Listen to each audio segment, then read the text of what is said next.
Hi friends, எல்லோரும் எப்படி இருக்கீங்க? நல்லா இருக்கீங்களா? இன்றைக்கி நம்ம பார்க்க போகிற வீடியோ வந்து ஃபில்லிங் எப்படி பண்ணணும் அப்படின்றத பார்க்க போகிறோம். ஃபில்லிங்னால் நம்ம செயின் ஸ்டிச்லேயே எப்படி ஃபில் பண்ணுறது அப்படின்றது. இதை பார்த்தீங்கன்னா ரவுண்ட் போட்டுக்கோங்க. இது மாதிரி போட்டுட்டு நீங்கள் எப்பயும் போடுற செயின் ஸ்டிச் மாதிரியே அப்படியே உள்ளே செயின் போட்டே வாங்க. போடுறப்போ கொஞ்சம் உள்ளே தள்ளி கிராஸாக நீடில் எடுத்து விடுங்க. அந்த போட்டிருக்க செயினுக்கு மேலே எடுத்து விடுங்க. அப்போ தான் அது நல்லா ஃபில்லிங் பார்க்குறதுக்கு நல்லாயிருக்கும். நீங்கள் இது புரியலை அப்படின்னா டபுள் செயின் ஸ்டிச் எப்படி போடுறதுன்றது இதுக்கு முன்னாடி நான் ஒரு வீடியோ போட்டிருப்பேன். அந்த வீடியோவை பார்த்தீங்க அப்படின்னா அந்த ஃபில்லிங் ஸ்டிச் எப்படி போடணுன்றது உங்களுக்கு கொஞ்சம் புரியும். ஓகே ஃப்ரெண்ட்ஸ், இது உங்களுக்கு புரிஞ்சிருக்குன்னு நினைக்கிறேன். புரிஞ்சிருந்துச்சு அப்படின்னா லைக் பண்ணுங்கள், சந்தேகம்னா கமெண்ட் பண்ணுங்கள், மறக்காமல் என்னோடய சேனலை சப்ஸ்கிரைப் பண்ணிடுங்க.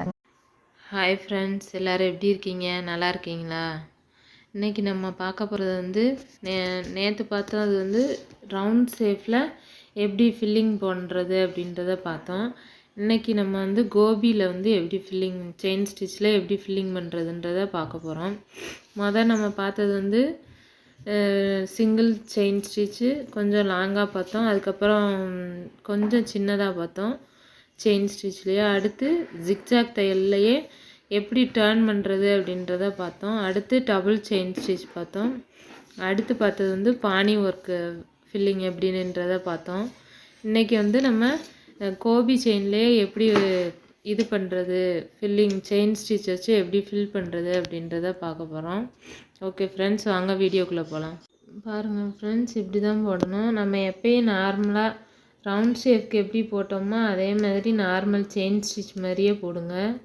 அந்த கோபி லைன்லேயே போட்டுவாங்க. அதுக்கப்புறம் நம்ம ஜிக்ஸாக் எப்படி நம்ம டேர்ன் பண்ணோமோ அதே மாதிரி தான் உங்களுக்கு இந்த இதில் கோபியில் வந்து டர்ன் பண்ணுறதுக்கு வரும். நீங்கள் ஃபஸ்ட்டு இந்த தையலை மட்டும் பார்த்தீங்க அப்படின்னா புரியாது. ஒரு ஸ்டிச்சிலேருந்து இன்னொரு ஸ்டிச்சுக்கு வந்து ஜாயிண்டிங் இருக்கும். அதாவது எப்படின்னு பார்த்தீங்கன்னா, இப்போ நம்ம நேற்று போட்ட ரவுண்ட் ஸ்டிச்சில் வந்து ரவுண்ட் ஷேப் ஃபில்லிங் ஸ்டிச்சில் வந்து டபுள் செயின் மெத்தடில் போட்டிங்க அப்படின்னா அது ஃபில்லிங் வந்து கரெக்டாக வரும். இப்போ இன்றைக்கி பார்க்குற கோபி மாடல் ஃபில்லிங்கில் வந்து இது ஜிக்ஜாக்கில் நம்ம எப்படி அதை வந்து எப்படி இது பண்ணோம், எப்படி தைச்சோம் அப்படின்றத பார்த்தா உங்களுக்கு புரியும்.